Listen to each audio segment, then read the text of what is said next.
Conducting effective client interviews. Let's assume you may hate meeting with clients, and you might have been doing this job maybe for decades, and you still might get nervous before a meeting.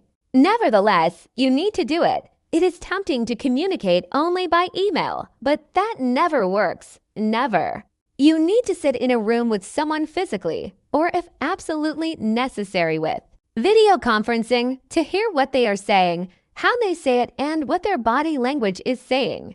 We are hardwired as humans for social interaction and pretty good at understanding each other face to face. Once you are sitting down with a client, employees, or customers, you can get to the questions. First, make sure that he or she understands that the discussion is confidential and you are not writing down who said what.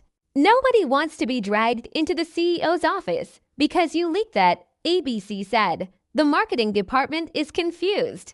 This is information gathering, not interrogation.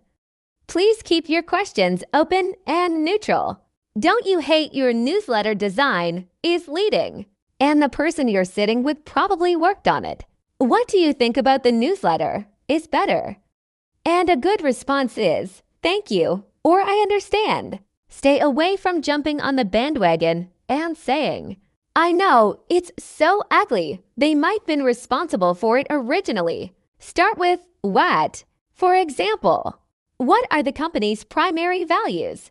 What are the company's strengths and weaknesses? What message is the company communicating now? What should the company be communicating? And in a perfect world, describe what the company will be in 5 years. Take notes by hand.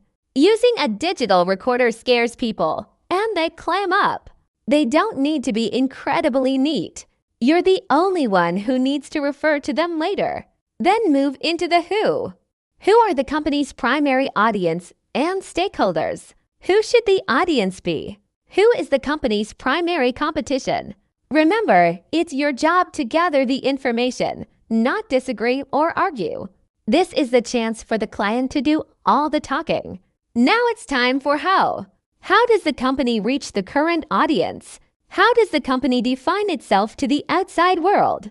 How does the company communicate its values to the employees? Each of these questions could be broken into more detailed ones, but these are the basics. You may need to tailor them for different clients. In some instances, you might need to know more about the product.